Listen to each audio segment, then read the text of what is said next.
ਵਾਹਿਗੁਰੂ ਜੀ ਕਾ ਖਾਲਸਾ ਵਾਹਿਗੁਰੂ ਜੀ ਕੀ ਫਤਿਹ। ਖੋਜ ਗੁਰਬਾਣੀ ਵਿੱਚ ਆਪ ਸਭ ਦਾ ਸਵਾਗਤ ਹੈ ਜੀ। ਸਭ ਨੂੰ ਜੀ ਆਇਆਂ ਜੀ। ਆਓ ਅਸੀਂ ਸਾਰੇ ਮਿਲ ਕੇ ਪਹਿਲਾਂ ਸ਼ਬਦ ਦਾ ਉਚਾਰਨ ਅਤੇ ਉਸ ਤੋਂ ਉਪਰੰਤ ਉਸਦੇ ਅਰਥ ਕਰਾਂਗੇ। ਮਾਝ ਮਹੱਲਾ ਤੀਜਾ। ਇਸ ਗੁਫਾ ਮੇਂ ਅਖੁੱਟ ਭੰਡਾਰਾ, ਤਿਸ ਵਿੱਚ ਵਸੇ ਹਰ ਅਲਖ ਅਪਾਰਾ। ਆਪੇ ਗੁਪਤ ਪ੍ਰਗਟ ਹੈ ਆਪੇ, ਗੁਰ ਸਬਦੀ ਆਪ ਵਵਾਵਣੀਆਂ। ਹਉ ਵਾਰੀ ਜਿਉ ਵਾਰੀ, ਅੰਮ੍ਰਿਤ ਨਾਮ ਮਨ ਵਸਾਵਣੀਆਂ। ਅੰਮ੍ਰਿਤ ਨਾਮ ਮਹਾਰਸ ਮੀਠਾ, ਗੁਰਮਤੀ ਅੰਮ੍ਰਿਤ ਪਿਆਵਣੀਆਂ। ਰਹਾਉ ਹਉਮੈ ਮਾਰ ਬਜਰ ਕਪਾਟ ਖੁਲਾਇਆ, ਨਾਮ ਅਮੋਲਕ ਗੁਰ ਪ੍ਰਸਾਦੀ ਪਾਇਆ।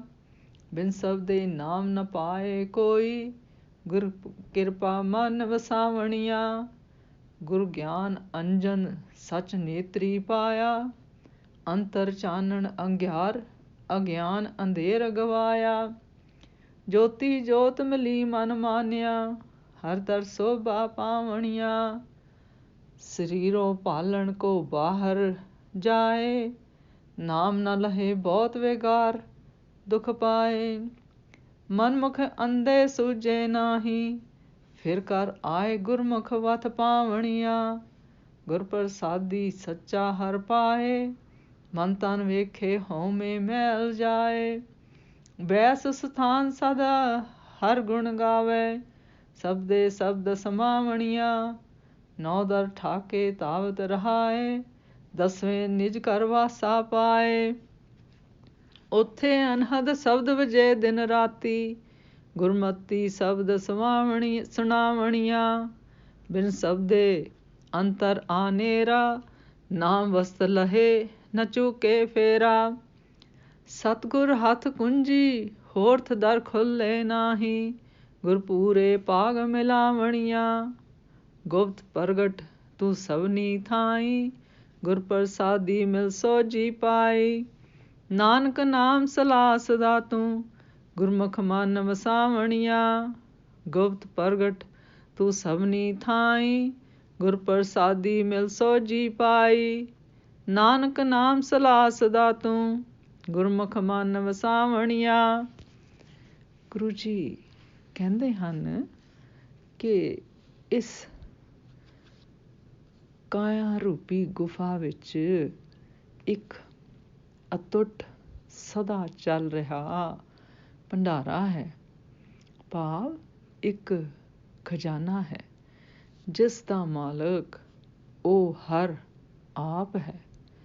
ਉਹ ਹਰ ਜੋ ਸਾਡਾ ਮੂਲ ਹੈ, ਅਲੱਖ ਹੈ, ਯਾਨੀ ਦਿਸਦਾ ਨਹੀਂ ਅਤੇ ਅਪਾਰ ਹੈ ਜੀ, ਭਾਵ ਸੀਮਾ ਰਹਿਤ ਹੈ। ਉਸ ਗੁਪਤ ਹਰ ਨੂੰ ਪ੍ਰਗਟ ਕਰਨ ਵਾਸਤੇ ਗੁਰੂ ਦੇ ਸ਼ਬਦ ਗੁਰਬਾਣੀ ਰਾਹੀਂ ਆਪਣੀ ਹਉਮੈ ਨੂੰ, ਆਪਣੇ ਆਪ ਨੂੰ ਵੰਝਾਉਣਾ ਪਵੇਗਾ ਜੀ, ਭਾਵ ਸਵਾਰਨਾ ਪਵੇਗਾ ਜੀ। ਫਿਰ ਗੁਰੂ ਜੀ ਕਹਿੰਦੇ ਹਨ, ਉਹ ਸਦਕੇ ਜਾਂਦੇ ਹਨ ਉਹਨਾਂ ਭਗਤਾਂ ਤੋਂ ਜਿਨ੍ਹਾਂ ਨੇ ਆਤਮਿਕ ਗਿਆਨ ਨੂੰ ਗੁਰਸ਼ਬਦ ਗੁਰਬਾਣੀ ਗੁਰਮਤਿ ਰਾਹੀਂ ਆਪਣੇ ਅੰਦਰ ਵਸਾ ਲਿਆ ਹੈ ਜੀ। ਫਿਰ ਗੁਰੂ ਜੀ ਕਹਿੰਦੇ ਹਨ ਕਿ ਉਹਨਾਂ ਗੁਰਮੁਖ ਭਗਤਾਂ ਨੇ ਨਾਮ ਆਤਮਿਕ ਗਿਆਨ ਰਾਹੀਂ ਆਪਣੀ ਹਉਮੈ ਨੂੰ ਮਾਰ ਲਿਆ ਹੈ ਅਤੇ ਗੁਰੂ ਦੀ ਕਿਰਪਾ ਨਾਲ, ਯਾਨੀ ਕਿ ਗੁਰਸ਼ਬਦ ਗੁਰਬਾਣੀ ਗਿਆਨ ਦੁਆਰਾ ਹਉਮੈ ਦੇ ਬੰਦ ਦਰਵਾਜ਼ੇ ਖੋਲ੍ਹ ਕੇ ਉਸ ਹਰ ਦੇ ਦਰਸ਼ਨ ਕੀਤੇ ਹਨ ਜੀ। ਪਰ ਬਿਨਾਂ ਗੁਰਸ਼ਬਦ ਗੁਰਬਾਣੀ ਦੇ ਇਹ ਸਭ ਮੁਮਕਿਨ ਹੀ ਨਹੀਂ ਜੀ। ਫਿਰ ਗੁਰੂ ਜੀ ਕਹਿੰਦੇ ਹਨ ਕਿ ਗੁਰੂ ਗਿਆਨ ਦਾ ਸੱਚ ਰੂਪੀ ਸੁਰਮਾ ਜਦੋਂ ਮਤ ਰੂਪੀ ਅੱਖ ਵਿੱਚ ਪੈਂਦਾ ਹੈ ਤਾਂ ਮਤ ਅੰਦਰ ਗਿਆਨ ਦਾ ਚਾਨਣ ਹੁੰਦਾ ਹੈ ਜੀ। ਅਗਿਆਨ ਦੂਰ ਹੁੰਦਾ ਹੈ। ਮਨ ਨੂੰ ਆਪਣਾ ਅਸਲ ਦੱਸਣ ਲੱਗ ਪੈਂਦਾ ਹੈ ਜੀ, ਅਤੇ ਉਹ ਆਪਣੇ ਮੂਲ ਹਰ ਵਿੱਚ ਲੀਨ ਹੋ ਜਾਂਦਾ ਹੈ ਜੀ। ਫਿਰ ਗੁਰੂ ਜੀ ਕਹਿੰਦੇ ਹਨ ਕਿ ਲੇਕਿਨ ਜੋ ਮਨਮੁਖ ਹਨ, ਭਾਵ ਜੋ ਗੁਰਸ਼ਬਦ, ਗੁਰਬਾਣੀ, ਗੁਰਮਤ ਦੇ ਰਸਤੇ 'ਤੇ ਨਹੀਂ ਚੱਲਦੇ, ਉਹਨਾਂ ਨੂੰ ਨਾਮ ਦੀ ਸੋਝੀ ਨਹੀਂ ਹੁੰਦੀ, ਜਿਸ ਕਰਕੇ ਉਹਨਾਂ ਦੇ ਯਤਨ ਬੇਕਾਰ ਅਸਫਲ ਰਹਿੰਦੇ ਹਨ ਜੀ। ਅਗਰ ਉਹ ਗੁਰਮਤ ਦੇ ਰਸਤੇ 'ਤੇ ਮੁੜ ਆਉਣ ਤਾਂ ਉਹਨਾਂ ਨੂੰ ਬੇਕਾਰਾਂ ਨੂੰ ਨਾਮ ਰੂਪੀ ਵਸਤੂ ਮਿਲ ਜਾਂਦੀ ਹੈ ਜੀ। ਫਿਰ ਗੁਰੂ ਜੀ ਕਹਿੰਦੇ ਹਨ ਕਿ ਸੰਗਤ ਰੂਪੀ ਸ਼ੁਭ ਸਥਾਨ 'ਤੇ ਬੈਠ ਕੇ ਜਦ ਹਰ ਦਾ ਜਸ ਕੀਰਤਨ ਕਰੀਏ ਤਾਂ ਗੁਰੂ ਦੇ ਸ਼ਬਦ ਦੀ, ਗੁਰਬਾਣੀ ਦੀ ਸੂਝ ਮਿਲਦੀ ਹੈ। ਉਸ ਦਾ ਸਾਰ ਅੰਦਰ ਆ ਕੇ ਵਸਦਾ ਹੈ ਜੀ। ਇਹ ਗੁਰੂ ਦੀ ਕਿਰਪਾ ਹੀ ਹੈ ਜੀ, ਅਤੇ ਗੁਰੂ ਦੀ ਕਿਰਪਾ ਨਾਲ ਹੀ ਹੋ ਸਕਦਾ ਹੈ ਜੀ। ਫਿਰ ਗੁਰੂ ਜੀ ਕਹਿੰਦੇ ਹਨ ਕਿ ਕੀਰਤਨ ਦੇ ਨਾਲ ਜੋ ਇੰਦਰੀ ਰੂਪ ਦਰਵਾਜ਼ੇ ਹਨ, ਜਿਨ੍ਹਾਂ ਰਾਹੀਂ ਮਨ ਬਾਹਰ ਦੌੜਦਾ ਹੈ, ਉਹ ਦਰਵਾਜ਼ੇ ਬੰਦ ਹੋ ਜਾਂਦੇ ਹਨ ਜੀ, ਅਤੇ ਮਨ ਆਪਣੇ ਨਿੱਜ ਘਰ ਅੰਦਰ ਬੈਠ ਜਾਂਦਾ ਹੈ ਜੀ। ਫਿਰ ਉਸ ਮਨ ਨੂੰ ਅਨਹਦ ਨਾਦ, ਜੋ ਕਿ ਦਿਨੇ ਰਾਤੀ ਵੱਜਦਾ ਹੈ, ਸੁਣਾਈ ਦੇਣ ਲੱਗ ਪੈਂਦਾ ਹੈ ਜੀ। ਭਾਵ ਉਸ ਨੂੰ ਆਤਮਿਕ ਗਿਆਨ ਹੋ ਜਾਂਦਾ ਹੈ ਜੀ। ਫਿਰ ਗੁਰੂ ਜੀ ਕਹਿੰਦੇ ਹਨ ਕਿ ਗੁਰਸ਼ਬਦ, ਗੁਰਬਾਣੀ, ਆਤਮਿਕ ਗਿਆਨ ਤੋਂ ਬਗੈਰ ਅੰਦਰ ਅਗਿਆਨਤਾ ਦਾ ਹਨੇਰਾ ਹੀ ਰਹੇਗਾ। ਨਾ ਨਾਮ ਦੀ ਵਸਤੂ ਮਿਲੇਗੀ ਅਤੇ ਨਾ ਫੇਰਾ ਚੁੱਕੇਗਾ। ਗਿਆਨ ਦੀ ਕੁੰਜੀ ਕੇਵਲ ਗੁਰੂ ਕੋਲ ਹੈ ਜੀ। ਗੁਰ ਸ਼ਬਦ, ਗੁਰਬਾਣੀ, ਗਿਆਨ ਤੋਂ ਸੋਝੀ ਮਿਲਦੀ ਹੈ ਕਿ ਉਹ ਹਰ ਆਪ ਹੀ ਗੁਪਤ ਹੈ ਅਤੇ ਆਪ ਹੀ ਪ੍ਰਗਟ ਰੂਪ ਵਿੱਚ ਹੈ ਜੀ। ਇਸ ਸ਼ਬਦ ਵਿੱਚ ਗੁਰੂ ਜੀ ਸਾਨੂੰ ਦੱਸਦੇ ਹਨ ਕਿ ਮਨੁੱਖ ਦਾ ਮੂਲ ਅਗਿਆਨਤਾ ਇਹ ਹੈ ਕਿ ਉਹ ਆਪਣੀ ਹਉਮੈ ਨੂੰ ਆਪਣਾ ਅਸਲ ਜਾਂ ਤੱਤ ਸਮਝੀ ਬੈਠਾ ਹੈ।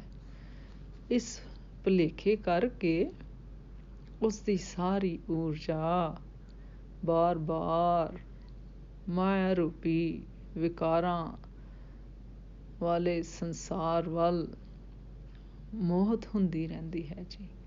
ਲੇਕਿਨ ਸੰਸਾਰ ਵਿੱਚ ਕੋਈ ਵੀ ਵਸਤੂ, ਕੋਈ ਵੀ ਚੀਜ਼ ਸਥਿਰ ਨਹੀਂ ਜੀ, ਅਤੇ ਮਨੁੱਖ ਸਥਿਰਤਾ ਲੱਭਦਾ ਹੈ, ਕਿਉਂਕਿ ਮੂਲ ਰੂਪ ਵਿੱਚ ਉਹ ਸਦਾ ਸਥਿਰ ਪਰਮੇਸ਼ਰ ਦਾ ਅੰਸ਼ ਹੈ ਜੀ। ਹਉਮੈ ਨੂੰ ਹੀ ਸੱਚ ਸਮਝ ਲੈਣਾ ਇਸ ਤਰ੍ਹਾਂ ਹੈ ਜਿਸ ਤਰ੍ਹਾਂ ਹਨੇਰੇ ਵਿੱਚ ਅਸੀਂ ਰੱਸੀ ਨੂੰ ਸੱਪ ਸਮਝ ਲੈਂਦੇ ਹਾਂ। ਇਹ ਭੁਲੇਖਾ, ਲੇਕਿਨ ਮਨੁੱਖ ਸੱਚਮੁੱਚ ਡਰਦਾ ਹੈ ਅਤੇ ਇਸ ਦੀ ਧੜਕਣ ਡਰ ਨਾਲ ਤੇਜ਼ ਹੋ ਜਾਂਦੀ ਹੈ। ਉਸੇ ਤਰ੍ਹਾਂ ਮਨੁੱਖ ਹਉਮੈ ਅਤੇ ਸੰਸਾਰ ਦੇ ਵਿਕਾਰਾਂ ਦੇ ਭੁਲੇਖੇ ਵਿੱਚ ਸੱਚਮੁੱਚ ਦੇ ਧੱਕੇ ਖਾਂਦਾ ਹੈ। ਰੋਸ਼ਨੀ ਕਰਨ 'ਤੇ ਪਤਾ ਲੱਗਦਾ ਹੈ ਕਿ ਇਹ ਅਸਲ ਵਿੱਚ ਰੱਸੀ ਸੀ। ਇਸੇ ਤਰ੍ਹਾਂ ਗੁਰਸ਼ਬਦ ਗੁਰਬਾਣੀ ਗਿਆਨ ਦੀ ਰੋਸ਼ਨੀ ਆਪਣੇ ਅੰਦਰ ਕੀਤਿਆਂ ਸੰਸਾਰ ਦੀ ਹਕੀਕਤ ਪਤਾ ਲੱਗ ਜਾਂਦੀ ਹੈ ਜੀ, ਅਤੇ ਇਸ ਗਿਆਨ ਵਿੱਚ ਹੀ ਮੁਕਤੀ ਹੈ ਜੀ। ਗੁਰਬਾਣੀ ਵਿੱਚ ਫੇਰੇ ਦਾ ਜ਼ਿਕਰ ਬਾਰ-ਬਾਰ ਆਉਂਦਾ ਹੈ ਜੀ, ਅਤੇ ਇਸ ਦੀ ਵਿਆਖਿਆ ਕਈ ਤਰ੍ਹਾਂ ਹੁੰਦੀ ਹੈ। ਪਰਮਗਤ ਇਸ ਨੂੰ ਆਵਾਗਮਨ ਜਾਂ 84 ਦਾ ਫੇਰਾ ਮੰਨਦੇ ਹਨ। ਅਸੀਂ ਇਸ ਨੂੰ ਇਸ ਤਰ੍ਹਾਂ ਵੀ ਵੇਖ ਸਕਦੇ ਹਾਂ ਕਿ ਅਗਿਆਨਤਾ ਵਿੱਚ ਮਨ ਮੁੜ ਰੋਸ਼ਨੀ ਤੋਂ ਡਰਦਾ ਹੈ ਜੀ, ਅਤੇ ਮਨ ਮੁੜ ਉਹੀ ਬੁਨਿਆਦੀ ਗਲਤੀਆਂ ਕਰਦਾ ਹੈ, ਜਿਸ ਕਰਕੇ ਉਹ ਆਪਣੇ ਹੀ ਬਣਾਏ ਜਾਲ ਤੋਂ, ਗਲਤੀਆਂ ਤੋਂ, ਆਦਤਾਂ ਤੋਂ ਮੁਕਤ ਨਹੀਂ ਹੋ ਸਕਦਾ ਜੀ। ਕੇਵਲ ਸਤਿਗੁਰ ਪਾਸ ਉਹ ਰੋਸ਼ਨੀ ਹੈ ਇਸ ਮਨ ਨੂੰ ਆਪਣੇ ਬਣਾਏ ਜਾਲ ਤੋਂ ਮੁਕਤ ਕਰਨ ਦੀ। ਅਤੇ ਮਨੁੱਖੀ ਸਰੀਰ ਇੱਕ ਗੁਫਾ ਸਮਾਨ ਹੈ, ਪਰ ਇਸ ਸੋਝੀ ਦੀ ਅਣਹੋਂਦ ਕਾਰਨ ਜਗਿਆਸੂ ਬਨਾਵਟੀ ਗੁਫਾ ਵਿੱਚ ਟਿਕਣ ਲਈ ਜੰਗਲਾਂ ਬੇਲਿਆਂ ਵਿੱਚ ਲਪਟਾਉਂਦਾ ਫਿਰਦਾ ਹੈ। ਚੰਚਲ ਮਨ ਨੂੰ ਕੰਦਰਾਂ ਤੇ ਭੂਰਿਆਂ ਵਿੱਚ ਡੱਕਿਆਂ ਨਾ ਇਹ ਆਪ ਚੈਨ ਲੈਂਦਾ ਹੈ, ਅਤੇ ਨਾ ਹੀ ਇਹ ਸਰੀਰ ਨੂੰ ਕਿਧਰ ਲੈਣ ਦਿੰਦਾ ਹੈ, ਅਤੇ ਨਾ ਹੀ ਇਸ ਨੂੰ ਕਿਤੇ ਬਹਿਣ ਦਿੰਦਾ ਹੈ ਜੀ। ਜੇ ਜਗਿਆਸੂ ਗੁਰਸ਼ਬਦ ਗੁਰਬਾਣੀ ਰੂਪੀ ਚਾਨਣ ਪ੍ਰਾਪਤ ਕਰਨ ਤਾਂ ਇਹਨਾਂ ਨੂੰ ਗੁਰਸ਼ਬਦ ਨਾਲ, ਗੁਰਬਾਣੀ ਨਾਲ, ਸੁਰਤ ਦੇ ਨਾਲ ਸਾਂਝ ਬਣਾਉਣ ਨਾਲ ਗੁਰਬਾਣੀ ਨਾਲ ਲਿਵ ਜੁੜਦੀ ਹੈ ਜੀ। ਜਿਸ ਤਰ੍ਹਾਂ ਇਹਨਾਂ ਪੰਕਤੀਆਂ ਵਿੱਚ ਗੁਰੂ ਜੀ ਸਾਨੂੰ ਦੱਸਦੇ ਹਨ, ਸਤਿਗੁਰ ਹੱਥ ਕੁੰਜੀ ਹੋਰਤ ਦਰ ਖੁੱਲੇ ਨਾਹੀਂ, ਗੁਰ ਪੂਰੇ ਭਾਗ ਮਿਲਾਵਣੀਆਂ। ਭਾਵ ਸਾਨੂੰ ਕੋਸ਼ਿਸ਼ਾਂ ਦੇ ਨਾਲ ਚੰਗੇ ਅਤੇ ਪੂਰੇ ਭਾਗ ਹੋਣ ਤਾਂ ਫਿਰ ਗੁਰੂ ਦੀ ਕਿਰਪਾ ਹੋਵੇ ਅਤੇ ਉਹ ਆਪਣੇ ਨਾਲ ਮਿਲਾ ਲੈਂਦੇ ਹਨ ਜੀ। ਅੱਜ ਦਾ ਵਿਚਾਰ ਕਰਦਿਆਂ ਮੇਰੇ ਕੋਲੋਂ ਅਨੇਕਾਂ ਭੁੱਲਾਂ ਹੋਈਆਂ ਹੋਣਗੀਆਂ, ਉਸ ਵਾਸਤੇ ਮੈਂ ਖਿਮਾ ਦੀ ਜਾਚਕ ਹਾਂ ਜੀ। ਵਾਹਿਗੁਰੂ ਜੀ ਕਾ ਖਾਲਸਾ, ਵਾਹਿਗੁਰੂ ਜੀ ਕੀ ਫਤਿਹ।